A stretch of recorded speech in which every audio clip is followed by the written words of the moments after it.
Greetings, nerds. This is Cena Nerd. I'm your host, Sarah Belmont, and with me, as always, is our Mr. Producer, Will Polk. How are you doing tonight, Will? I am doing very, very well, Sarah. If anybody has been following me on Twitter a little bit this week, I was having some, like we all have, the joys of air travel, but good to be home and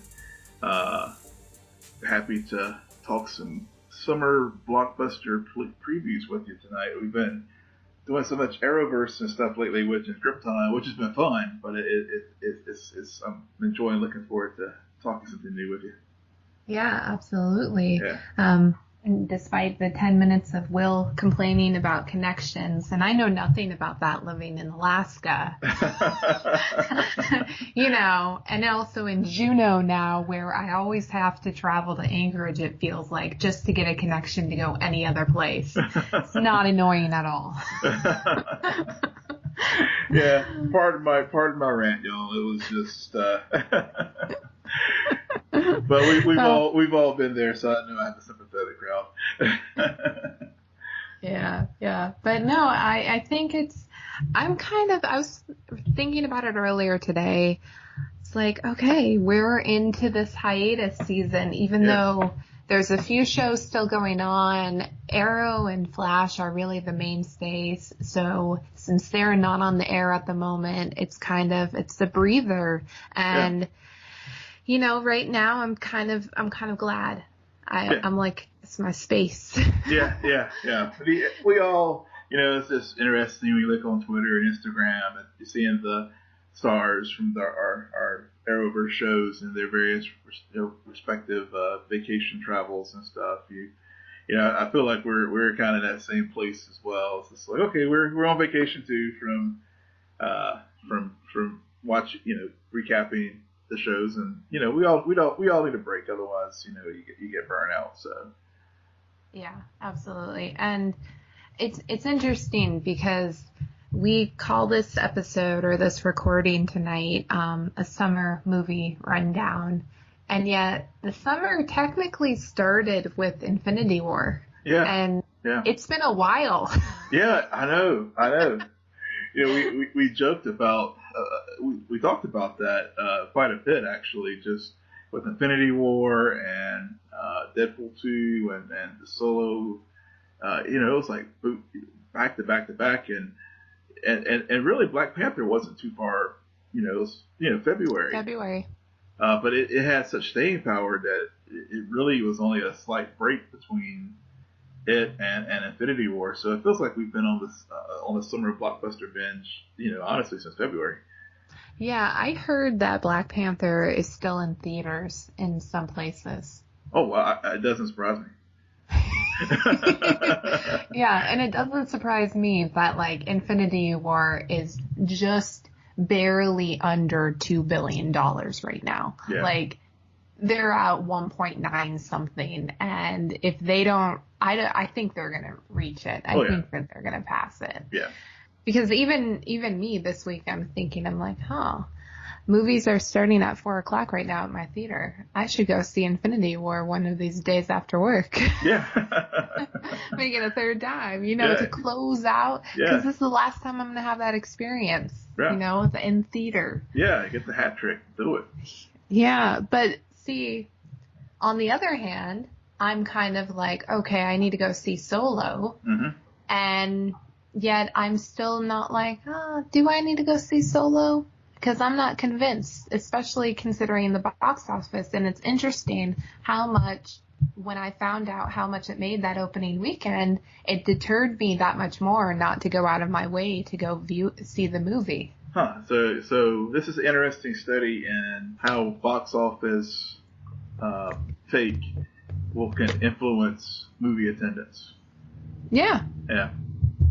Yeah, because if nobody else went, and I mean, you went, and your family, and people did go see the movie. It's just when you put up $108 million on your opening weekend and you're a Star Wars movie, that's not telling me that I need to watch this or else I'm going to get so many spoilers within the first weekend of release. There's something to be said about what Infinity War did, where you felt like you had to go, It was event. Yeah. It was an event. You were going to be left out. With Solo, it's like, I can probably wait. I don't necessarily have to go. I can or I don't. It's a choice. Yeah, it is. And honestly, that was, for me, that was part of what drove me to go see it. And part of it, too, is I can't take my kids to see Deadpool. Yes, that is the other argument. Take a 13-year-old and a 9-year-old into the theater and everybody, I don't, people... I've known of folks who've done that, but I'm just not going to be that parent. But I did go see it, and I enjoyed it. With all the, this time last summer or shortly, thereafter, we were really chronicling all the behind the scenes stuff with Solo, with Lord Miller getting fired by Kathleen Kennedy, and just all the drama that was going on with the production, and they bring in Ron Howard, which was a safe choice. And quite frankly, this movie was a safe movie. It was fun. It was entertaining. It hit all the beats. But at the end of the day, it was just a very safe pedestrian film, taking established canon and basically fleshing it out for a little over 2 hours. And it has some some elements in it where we learned a few details as far as Captain Solo. At the end of the day, there really wasn't. It was again, it was very visually stunning. Yeah, we understand why the Millennium Falcon looks the way that it looks today. As far as the performances, I will say I was pleasantly surprised by Aldrin Ehrenreich. He, because again, that was some of the things that we heard prior to the film, that he was having to take acting classes on the set and other things. But, for someone who had to step into an iconic role of Han Solo and following an actor like Harrison Ford, I thought he did a really solid job of capturing the character, even down to the facial tics, the body language. They did a nice little touch with the scar. That didn't explain how he got the scar, but how Solo has a scar. They had that, and he was a very believable Han Solo, in my opinion. So that was fun in that regard. Woody Harrelson's character, again, a very safe. Woody was great. I enjoyed his character. Beckett was the character's name, and Beckett was, in a lot of ways, it reminds you of who Han Solo is when we first see him in A New Hope. That's interesting. Yeah. So a lot of some of those kind of parallels as far as the behavior of the two characters, and how Beckett influenced Han to sort of grow into the pirate that we know him when we first meet him in A New Hope. But of course, Chewbacca was, obviously, it was great. Donald Glover knocked it out of the park, as we all expected. He did. He did not disappoint as Lando. Thought that some of the, I guess, a couple days prior to the release of the film, there was a few articles about Lando being pansexual but it wasn't distracting to me at all. I think it was, again, some of the crap that we saw with Last Jedi playing out on social media was kind of the same, as far as dealing with Lando and the producers, going out there saying he's pansexual. It was, to me, it was like, okay, basically he captured the suaveness of Billy D. Williams and then put Donald Glover's spin on it, and it was he was just a very cool character, and just like we would expect the young Lando to be, and it was just fun to be introduced to that character in this new context, and really, I'm not spoiling anything as far as saying that they show how Han won the Millennium Falcon from Lando. Fun. It was some fun card playing scenes in the movie, and everything about it. it was a fun, enjoyable movie. Want to go see it again in the theater? Probably not. Right. But overall, I enjoyed it. Yeah, I mean, if you're a true Star Wars fan or just a fan of the genre, you should go see it. I think you'll enjoy it. Don't be overly critical. Just take it for what it is, which I did. And I had low expectations to begin with, and I came out very pleasantly surprised. When you started the review, you described it as like a very simple story, and it's kind of paint by number-ish, which I find to be interesting because in this context, it's basically saying like, well, it's a movie and it is what it is. It's not horrible. No. It's not great either. No. But on the flip side, I remember coming out of The Force Awakens and kind of having the same reaction to that movie originally, even though now in retrospect and after seeing The Last Jedi, I actually appreciate Force Awakens a lot more. Yeah. Especially if you watch those two movies back to back, I think that there's the story is a lot clearer. And so hearing Han Solo, it's kind of like, okay, it's interesting because like it does deal with nostalgia. And I guess we've never had this conversation before about Rogue One. What are your thoughts about Rogue One? See, I came out of Rogue One really just blown away. Because I did not know much. I mean, I knew this sort of the basic structure, but I intentionally went dark on Rogue One as far as just, following the production and all that kind of stuff. I just want to go in. This is the first one of the movies in the Star Wars universe. It's going to be outside of the episodic serial of the storyline. And I came out of Rogue One and just blown away. And the more I watch it, the more I appreciate that film. I mean, it really is. If it's a good example of where you have an established series of films, and you have to build outside that universe. Rogue One is a good example of how to do that. Yeah, it's also, I mean, those last 30 minutes of Rogue One are just crazy and unbelievable. Yeah. And between the structure of the story, between the action sequences, the emotional stakes, and what you realize that you're watching while you're experiencing that, you're just like, oh my God, I forgot halfway through what movie I was watching, and now you're reminding me, and I really don't appreciate that because I know how this ends. Yeah. I know how it ends, and it's not good. It's not good. Yeah, if you haven't seen Rogue One, just go in there with, don't go in there on the day you're feeling sad. I'll just leave it at that. But getting back to Solo, though, we talked about this before, and I really thought about it more as looking forward to talking with you about it tonight, is that I really feel that Disney did this movie a disservice by forcing it out on Memorial Day weekend. Yeah. I feel that it would have been better for them to save it to Thanksgiving or Christmas. Because absolutely, you really. Let's talk about the box office drop, Will. Yeah. I mean, you can see it. I know the first week, going into the Memorial Day weekend, the stories were already starting to percolate as far as how the movie was underperforming. And I think it took only in 108 million the first weekend. That's a 4-day total. Yep, 4 days.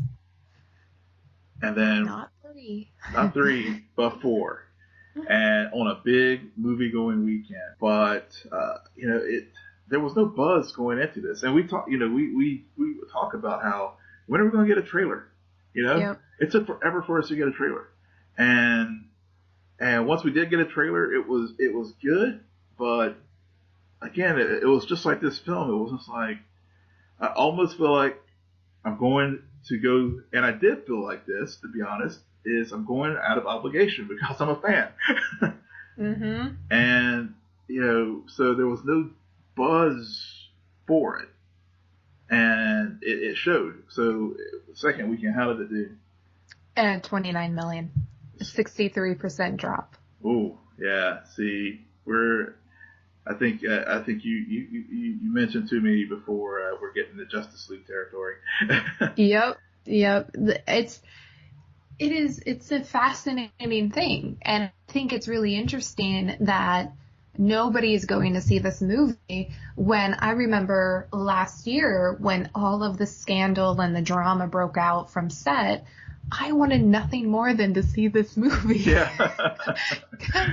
Because when you hear about that, yeah, it's scandal and everything, but that gives the movie and the product itself more life. And now so much time has been removed from that, all of those headlines and all of that speculation, that it's almost like we forgot about it. And of course we did, because Disney owns everything, all franchises, it feels like. Yeah. And they drop the biggest blockbuster of all time on us a month, or not even, less than a month before Han Solo. So of course we forgot, and we haven't gotten over that one. Yeah. It is just fascinating to see this conglomerate have all of these products, and there's not somebody strategically being like, we can't market two movies like this so closely together. Right. And it doesn't make any sense.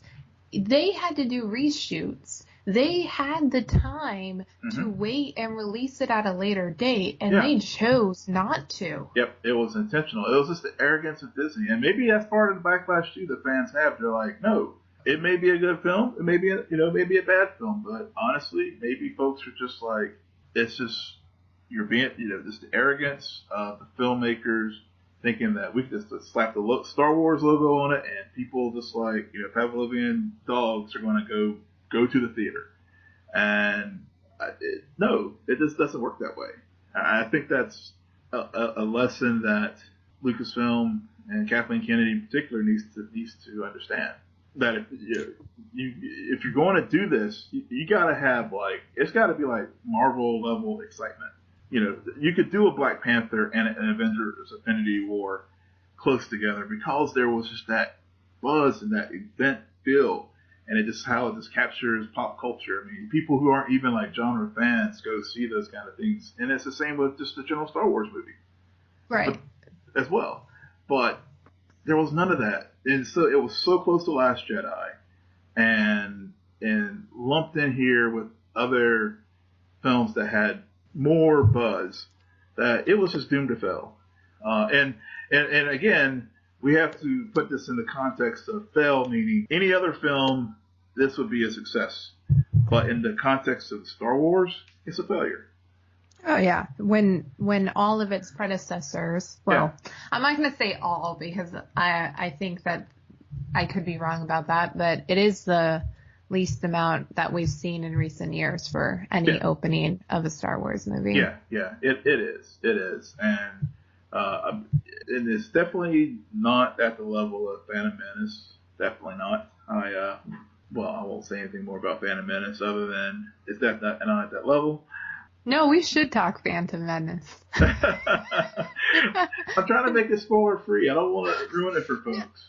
There is one spoiler I do want to talk about, and listeners, if you haven't seen Han Solo, which, let's face it, most likely you haven't, just fast forward a few minutes, because we will talk about one thing, unless you don't care. Like, I found out about this.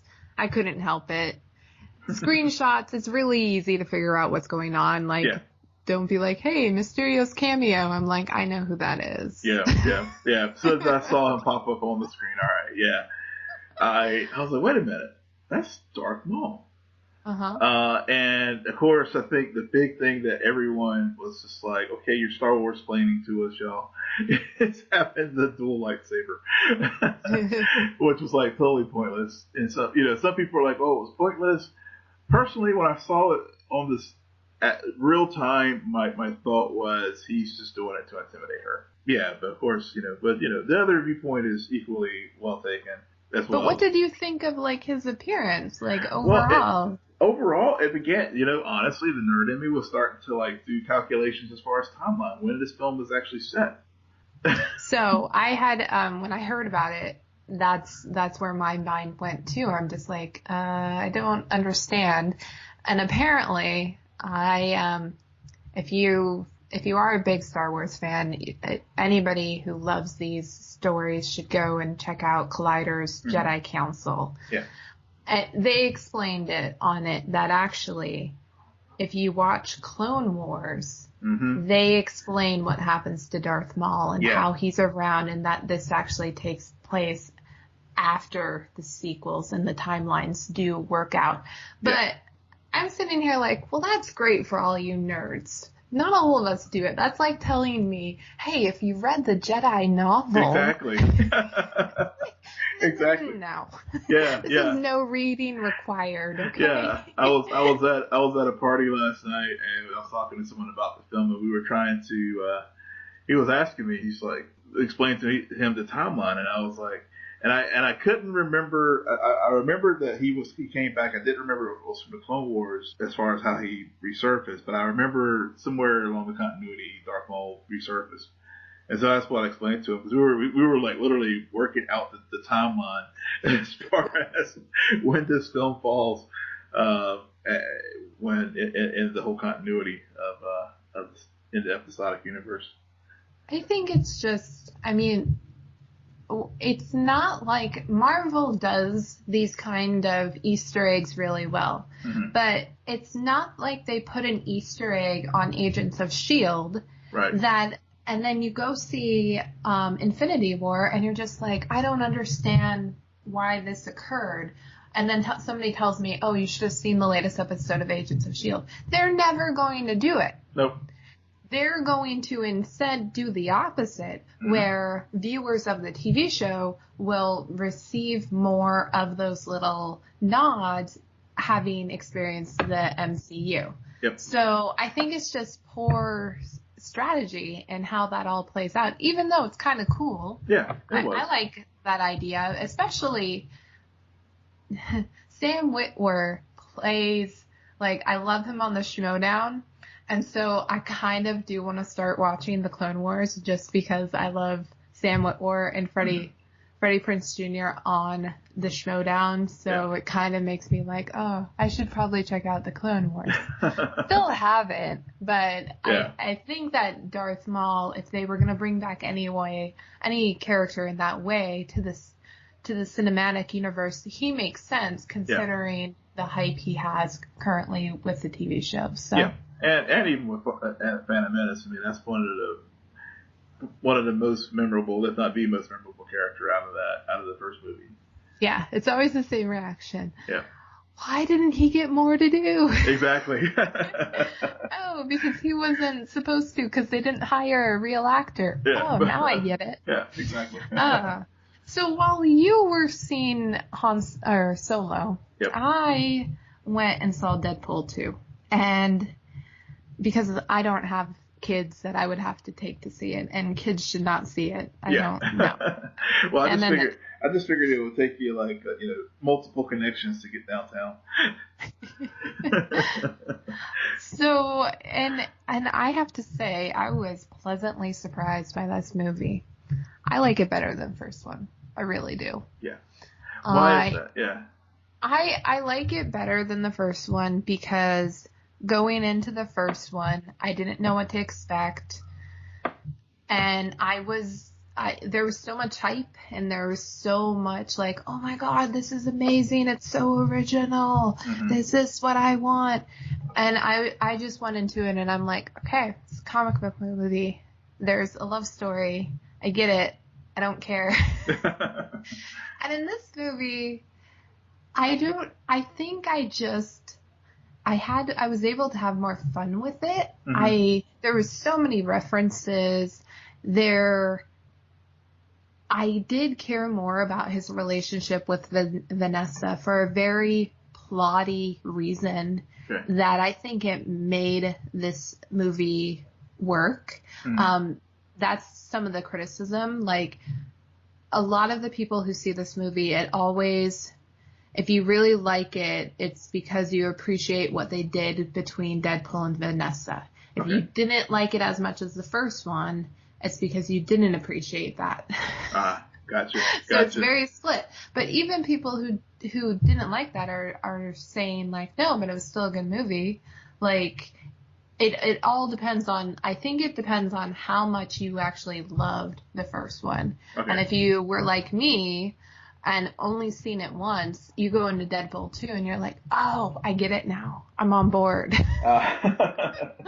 Totally love it. Well, see, I saw it once in the theater, and I think I told you I just watched it again for a second time. So I do want to see it, and I'm hoping to do so very, very soon. But tell me about Josh Brolin as Cable, because he just seems to be, I mean, one, he's everywhere, but two, it just seems that Cable was just going to be a super badass villain, just like what he did with Thanos in Infinity War.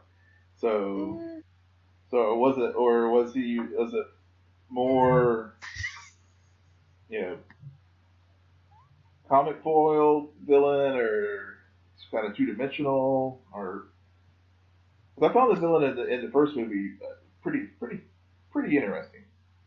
Okay. It is really hard to say who the villain is in Deadpool 2. Okay. I'll put it like that.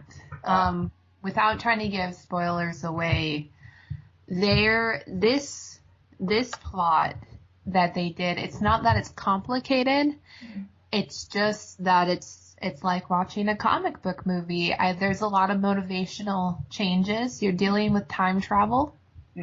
So, really? Will, why you haven't seen this movie, I don't get it. Yeah, I don't either. Cable's from the future, buddy. What did you expect? Even though me going in the movie, I'm like, oh my god, this has so much more to do with time travel than I even realized.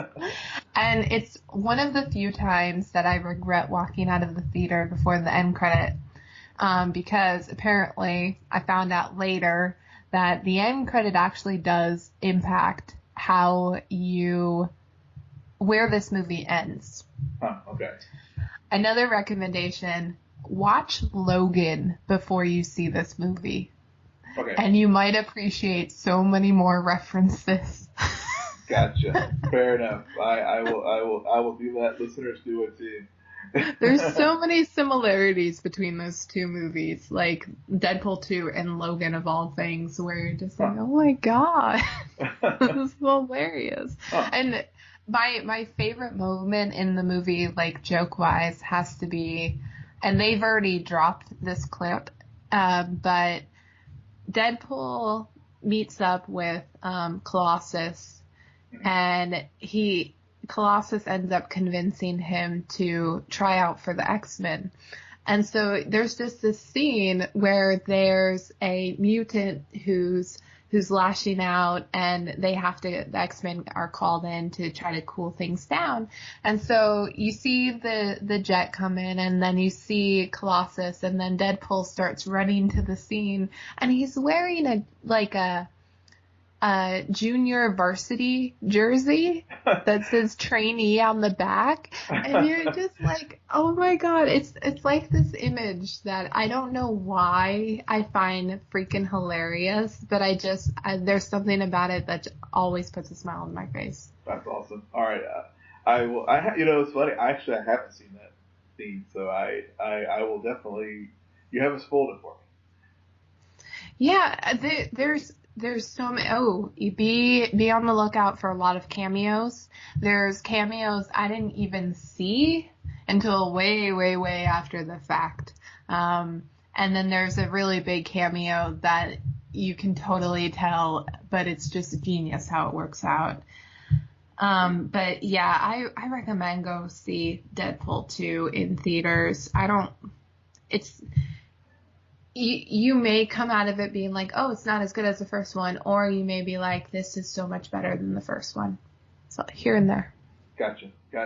Well, I'm hoping to catch it, and then I will share my thoughts with you and our listening audience. Just maybe a quick little recap on whenever I see it. Please do, because I need to know your thoughts about their time travel usage. Okay. That's one thing we do well around here. We can talk some time travel. We can talk some time travel. Oh, man. But no, like, back to your point, and sorry I kind of didn't answer your question fully, but do not go into this movie expecting Josh Brolin to play Thanos. Yeah. Those Cable and Thanos are two completely different characters, and I think that's even more credit to Josh Brolin, because you have, and now maybe it's not that they're completely different. They're both misunderstood, and they both are motivated by things that the quote unquote heroes don't really understand. Okay. But with Cable, you are more empathetic to him, and you're more sympathetic towards what he's trying to accomplish. While Thanos, you're saying all the right things, you're just going about it the really wrong way. Okay. I understand you want to bring balance to the universe, but balance does not mean wiping out half of it. I'm sorry. That is a genocide, okay? Yeah. Just stop. All right, so those are the movies we have seen. Summer's obviously here. Let's talk some trailers. Let's talk some trailers. And we have... So, June. Yeah. We start June with Ocean's 8. Yes. Is that all you have to say about Ocean's 8? That's nice. Though. Yeah. Well, I mean, I wasn't a big fan of the Ocean's movies to begin with. So. Not even the first one? I'm not a big George Clooney person. I'm sorry. Okay. I mean, I like him, but yeah, it just I don't know. It just didn't really. I mean, it didn't do much for me. I mean, it was good. I can barely remember it. I mean, but this looks great. It has a great cast, obviously, with Sandra Bullock. I'm all there for Sarah Paulson. No, right? that alone is just like will get me get my ass in the theater. Mm-hmm. I just think she's a phenomenal actress, and just really fell in love with her work after People vs. O.J. But the movie itself, I mean, not to pull up Rotten Tomatoes because everybody love it or hate it. As far as the tomato meter, as far as is that 86% of want to see films for the summer, and I mean, it has a very interesting premise. I mean, given that the net was just about a month or so ago, so they would have, to me, it would have been better if they had released it around that time, because they could have really played that whole cross promotion kind of deal with the Met and this film. With the what? The Met, the Met Gala. Yeah. Oh man, so my thought is actually that I think that this movie would have a lot more hype had it been released following the Blind Side, way back when Sandra Bullock was so famous, that year, the last half of the 2000s, she went to a whole another level of fame and movie stardom. Yeah. Where I think if you had her come out with this franchise when Oceans and those movies had just ended, I think there would be a lot more excitement. Granted, I feel like this movie coming right after a heavy blockbuster month, I feel like it could gain a respectable audience who's just I need some comedy. Yeah. I need some female stuff. Yeah. But I was... Yeah, I didn't want to mansplain or be condescending and say. Oh, you did. No, I didn't. I didn't want to go say. I didn't go there with the chick flick thing, because that's just not. No, that's not cool. One, and two, I think your point is a valid one, that after so much testosterone, the month of end of April and May, yeah, I mean, I think audiences are ready for a change of pace, and this was it is a good pivot point film here at the beginning of June, just change up the dynamics in the theaters. Yeah, my only problem is that I actually really like the first Ocean's 11 movie. I own it. I've seen it a lot of times, and I was rewatching the Ocean's 8 trailer. The plot points are beat for beat And that drives me crazy when it's like, hey, female empowerment, let's just take this script that we initially came out and we did it with all men, and now let's do it with all female. Yeah. And I'm like, no. Yeah, honestly, my same thing. Yeah. One of my thoughts was, I couldn't help but think back to Ghostbusters. Yeah, absolutely. There's not the fanboy vitriol that you saw with Ghostbusters, just because it's, it's just different. The Ocean's franchises are different and not held in that same like pantheon of fandom like the original Ghostbusters. But I had that, like as you said, that same kind of feel like I mean, and it makes, I mean, obviously, it is about heist. I mean, that's what the Ocean's franchises are about. But it would have been nice if they, like, at least in their marketing, they did something a little different.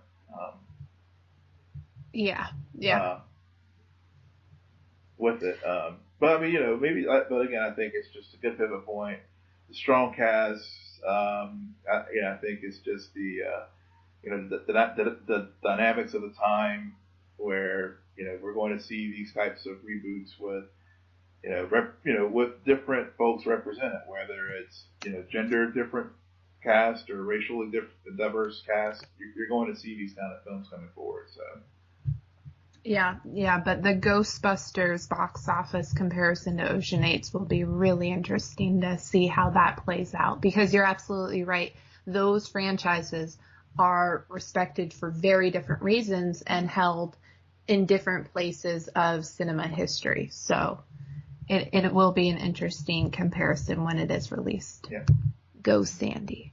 Go Sarah Paulson and Kate Blanchett and everyone else. Kate Blanchett is just having fun these days. She is. She's like, I'm gonna go do Thor. I mean, she's at that place. She is at that place where she can just do whatever she wants, and now and then right after that we have finally Pixar comes out with Incredibles 2. Yeah, the long awaited. Yes, I didn't realize it until I was like putting together notes for tonight. It was 2004 when the first Incredibles came out, and I didn't realize it had been that long. Because I guess it just seems like one of those things. It's always around. But yeah, we have Incredibles 2. What do you think about it? So, okay, I'm gonna come out, and please don't shame me too much for this. I've only seen Incredibles one time. That's all you need to see it. Okay, because I don't know. I feel like everybody else in the world loves this movie. Like, it's praised as one of the top Pixar movies. I'm a Toy Story girl. I'm not an Incredibles person, but I did watch the trailer earlier today. And again, when we're talking about how you take a concept and you try to make it more related to the times, that it is interesting the choice the writers did, where they're like, we're going to have the mom go off and try to save the city, and then contrast that with the husband having to stay behind and take care of the kids. And I was just like, I see what you did there. Yeah. And follow all the usual tropes of like the clueless dad and that who is like stumbling and bumbling, Math? Why did they change math? Parents definitely relate to that. That's not how we learned how to do it. I was just waiting for them to say, where the heck did X come from? Yep. There's no letters in math. Yeah. One trope I did read that they banned from this movie was the 3-point superhero landing. Oh. Yeah. Why? Yeah. Because apparently there's been everyone loves analytics, and someone actually went to the trouble. Apparently, I was reading this article on thecomicbooks.com. They put together a YouTube video, and I'm surprised you haven't seen this, Sarah. You're like you're all over YouTube. With all the films that have had like the superhero landing, where they always do that heroic, 3-point land, and then they rise up heroically. Yeah, they apparently banned it from whenever they were making this film. Huh. Interesting. No, Yeah. I hadn't seen that. I mean, I've heard about the superhero landing and how ridiculous it is and everything, but I didn't really. I thought we were just going to play into that trope. Isn't that the point? But yeah, well, apparently, with Incredibles 2, they're like, not this time. We are not doing that. Because they can play into. There's so many other things they can play into. Like I said, dad not know what to do whenever the stereotypical mom goes away to do her day job and he's stuck at home. They'll just play up that. I feel bad for the guy though, because yes, it's the whole motif, like dads don't know how to take care of kids. I come from a household where my mom actually worked primarily and my dad did stay home. So I know the falsehood in that sentiment completely. Yeah. But still, this guy's got a baby who is trying to figure out what superpower to have for all intents and purposes. Yeah. And when the baby's going to combust and you don't even realize it, I feel like he is a bit over his head. Yeah, just a little bit. Just a little bit. But just a little bit. I think he's got like a few issues to go through. Yeah. And I don't know if they're going to play into it. I kind of got a sense that they may go into the whole a father trying to deal with the daughter going through puberty. Yeah. I will be intrigued by that if they go down that route, because that is freaking hilarious. Oh, man. Yeah, I like the trailer. I don't know if I'm going to go out of my way to go see it, though. But it feels like it is coming out at a good time in the summer. And, I feel like to have a really well scheduled summer, you do need that animated blockbuster to drop. Yeah, this one will definitely be it. No question. Off the charts as far as anticipation. I think it's on like all the anticipated films list for the summer. Yeah, so June is actually turning out to be really well structured. I mean, you start with just a straightforward heist film, you go into your animated feature, and then you cap off the month with the movie sequel that I don't want because I haven't seen the first one. Nope. Jurassic World. Well, we're there together because I haven't seen a Jurassic movie in, oh gosh, it's maybe 2. This is Jurassic Park 2? Yes. Yeah, probably. Because because I guess this is the fifth Jurassic film? Yeah, it's the 5th. Yeah. So I haven't. I didn't see the others, and honestly, this might be one I will skip to.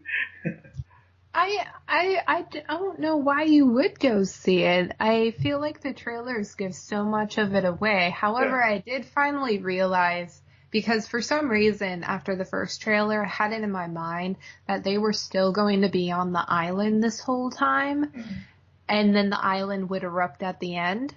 Actually, now I'm figuring out that that's not the case. Like halfway through the movie, it erupts, and then the dinosaurs get shipped to the mainland, and that's where really the crap happens. Yeah.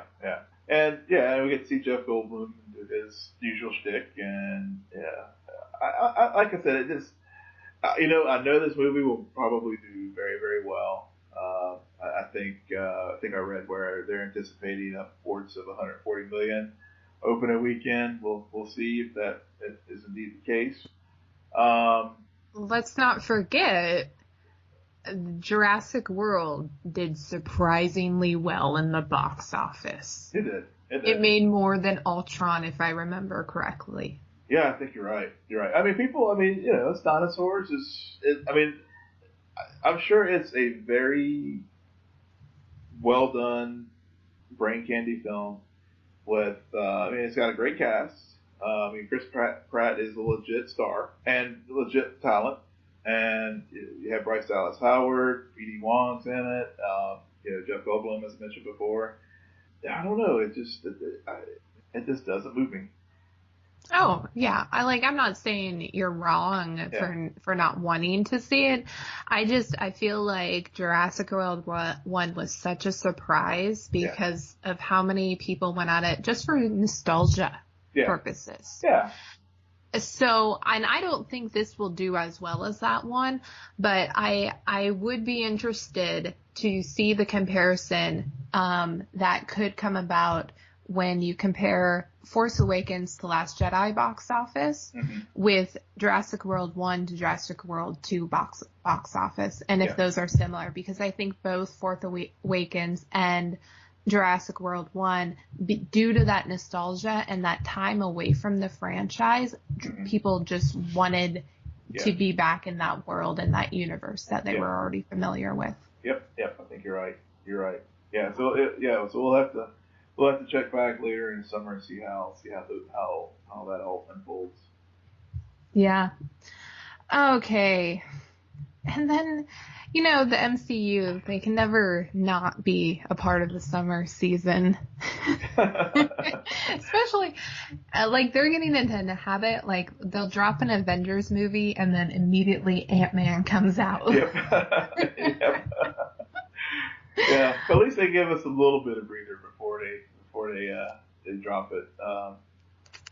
So this premieres July 6th, so it's your July 4th blockbuster movie. Yep, and right around the same time that Spider-Man Homecoming came out last year, so they're in that same date. Yep.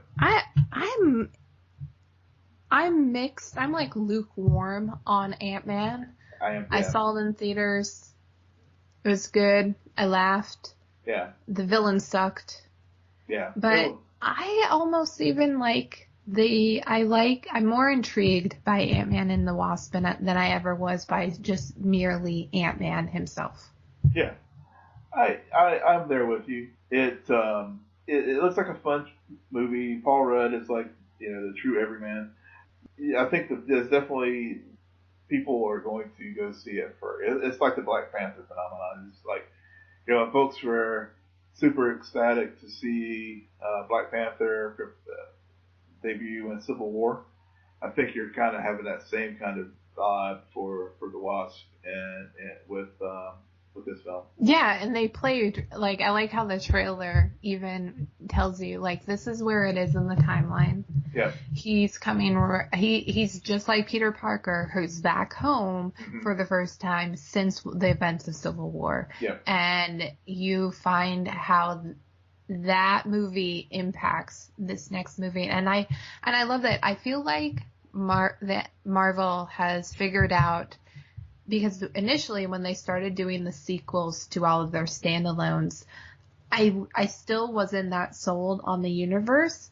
But now with the latest sequels, they're starting to capitalize that much more on no, this is all connected. These characters live in the same universe, so of course they're going to interact. Yep. We don't need standalone movies, okay? You can have buddy cop movies with these characters. Audiences, that's what they want. Yep, exactly. Yeah, and it's really, I think that's a testament to the staying power of the MCU and even the standalone buddy cop kind of films that they have in between the big tentpole films of the Avengers, they work, and they and you do. It's one of those things now where you don't want to miss the standalones because you understand how it works to the overall story. Right. And so even though I'm not the biggest fan of Ant-Man, I'll go see this. Maybe not opening weekend, but I'll definitely check it out. So, spoiler alert for Infinity War. But does the Wasp disappear at the end of this movie? That's a good question. I don't know. I wouldn't be surprised. I wouldn't be either. From what I read, I thought this movie happened immediately after Civil War. But I guess. Okay.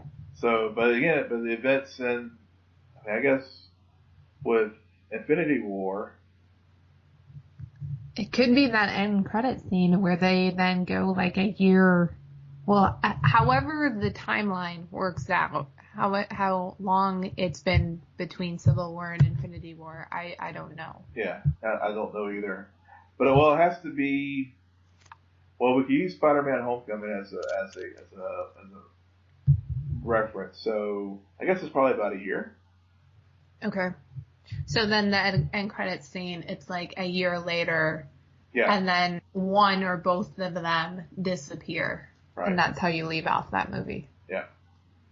Because, I mean, everybody came out of Infinity War. Where was Ant-Man? Where was Ant-Man? Yep.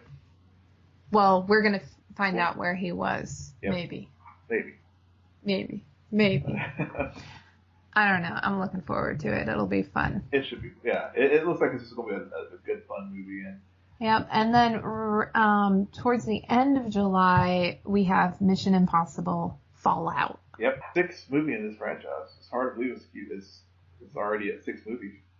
I don't get it, guys. I finally caved over the weekend. Okay. Because I had a long weekend, and I watched Rogue Nation. Mm-hmm. I don't understand these movies and how they make money. All of the scenes are in the trailers. Yeah. Okay, they're just disorganized. Okay. I don't like. Are you a big fan of this franchise? Because I could care less about it. I am. I have to admit it. I'm a fan. Why? I don't know. It's just like it harkens back.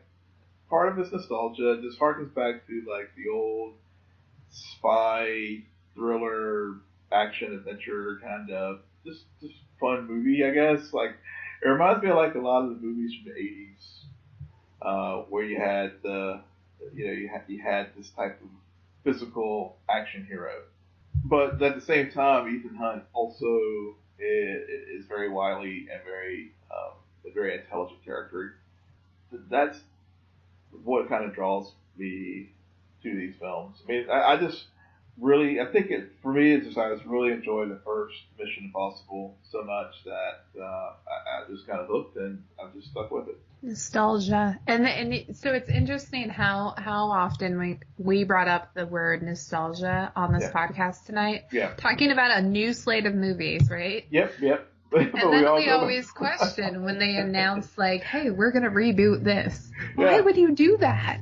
You don't need to. Just go back to the well. I mean, I guess that's just what works. I mean, for some of us, whenever for certain, just for your entertainment, I think a lot of times we just go back to you go back to what you like and what works. And we get to see the mustache that was weirdly edited out in Justice League. So, well, let's face this, we actually get to see Superman for a change. Yeah, we do. Like, I mean, I give crap to this.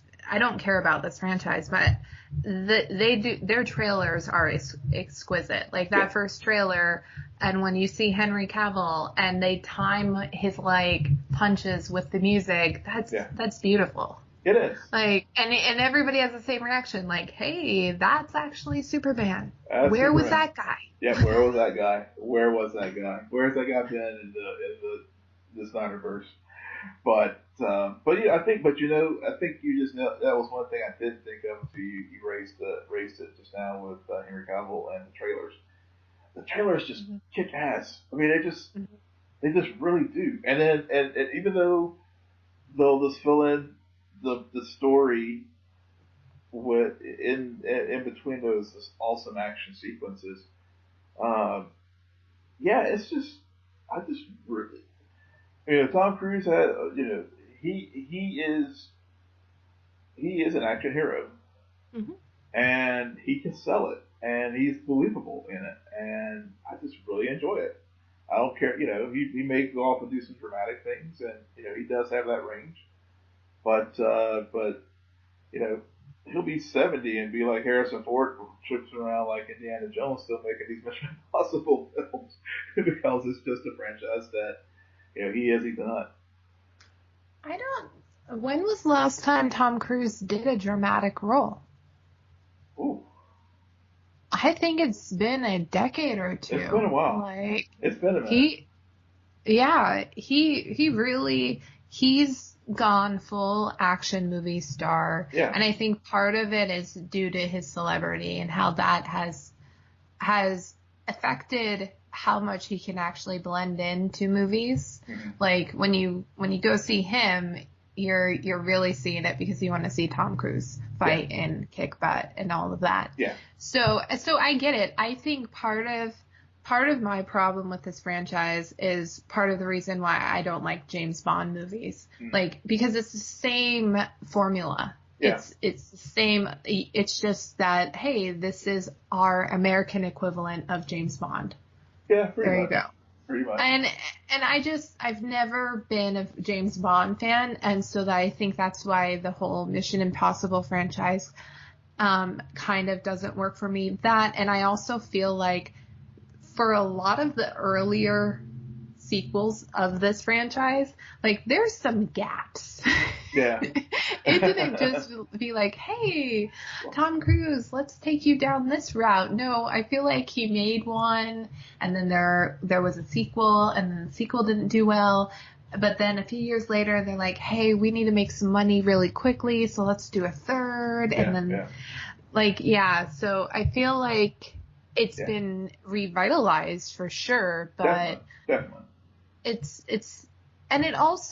is having this in the lineup for summer movies reminds you about the classic summer movies that a lot of us grew up on. Like, this is the time to have an action movie. This is the time when you just want to go to the theater, have an experience, and shove popcorn in your mouth.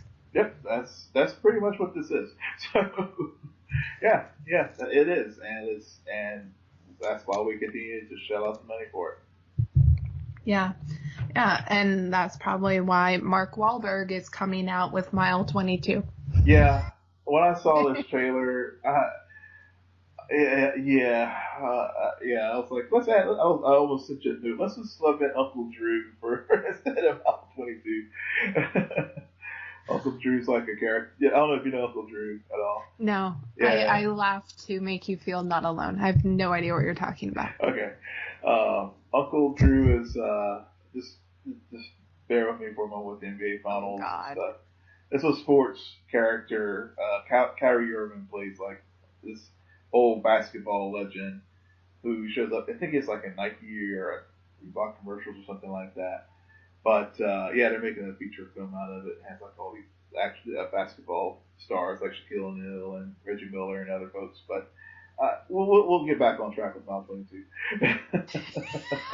Okay, I'm glad you went on that detour, but back to the actual mile. Okay. Yeah.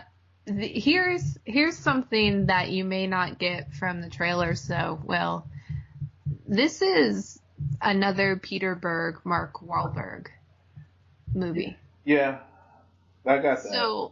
So I mean, I feel like the trailers sell it as very formulaic, but when you have them coming off of movies like Lone Survivor, Patriots Day, Deepwater Horizon, they could be holding back. They could be holding back, and plus, they of course are holding back because barely any other character talks in this movie. Yeah, I know. It's just like, this is Mark Wahlberg just staring down that same, like, cliched trope and the same cliched look. And I was just like, how you had the, like, feelings of Mission Impossible. I had that feeling with this. I'm like, really? I'm like, okay, I saw Mark Wahlberg look like this in X fill in the blank movie trailer. I mean, it just didn't move me. I mean, it seems like it seems like a very intriguing story, especially in the backdrop of the world that we, the larger world that we're still in now with espionage and terrorism and all and intelligence and and that kind of thing. But it just, I don't know.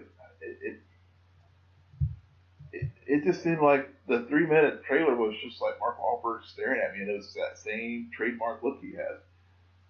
There was a lot of action in this trailer. Don't let Will tell you otherwise. It was a lot, but it's like there was a lot of rubber band action. Okay. Yeah.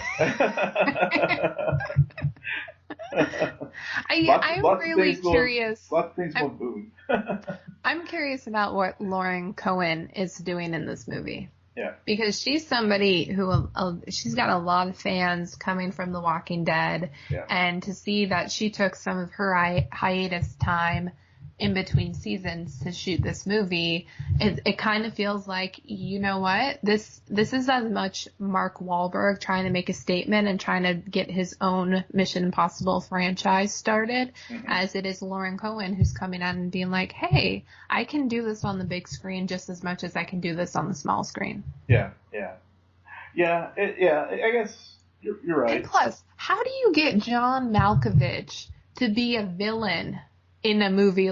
I'm saying villain because I kind of get a sneaky feeling like he's gonna be like a double agent in it at the end. Yeah. But John Malkovich is so interesting to me because he actually popped up on, wait for it, Billions. Oh. Yeah. I had no idea. And then I realized he was in this trailer, and I'm just like, what is this man having like a midlife crisis or something? Is this his Anthony Hopkins phase? Like, I'm gonna do everything just for the check? I don't know what's going on. Yeah. This is totally a check. I mean, it's an August film, so it's totally a check. It's totally But he's still brilliant. He is. Even his role on Billions, it's very much in line with the character he should be playing on screen. Mm-hmm. But it still is shocking to see someone like him go to an HBO series and be in a few episodes. Like, hey, I'm going to do a guest star. Yeah. Because I can. Because I'm freaking John Malkovich. John Malkovich, exactly. He can do whatever the bleep he wants. It's just crazy. And the only thing I can think about is okay, well, obviously Mark, him, and Peter Berg got along on set because they all did Deepwater Horizon together. So now they're going to do this. Yeah. I think you're right, though. This definitely seems like a potential vehicle for maybe a mini franchise, maybe a la the Bourne films or something like that. But we'll see. Yeah, absolutely. The box office will say if they hit it or if they miss it, if we care. Yeah. We care. Yeah. Well, there are a lot of other movies that we're not going to talk about tonight, but it's going to be an interesting summer movie season for sure. Will, any last thoughts or any other mentions? As far as films, I think we covered, these were some of the more anticipated films. I'd just like to hear from everyone what movies you're interested in seeing this summer, and drop us a note on Twitter or our Facebook page as far as give us your recommendation. And if they do have a recommendation, where can they find you at? You can find me at Will M. Polk. That's WILLMPOLK. And you can find me on Twitter at SJ Belmont, SJBELMONT. Please follow our crew on Twitter at Scene and Nerd. Friend us on Facebook, but follow us on Instagram. That's a new one. But most importantly, rate, subscribe, and comment on both iTunes and SoundCloud. And you can also find us on the iHeart Radio app and Google Play Music. Good night or geek out. You're welcome.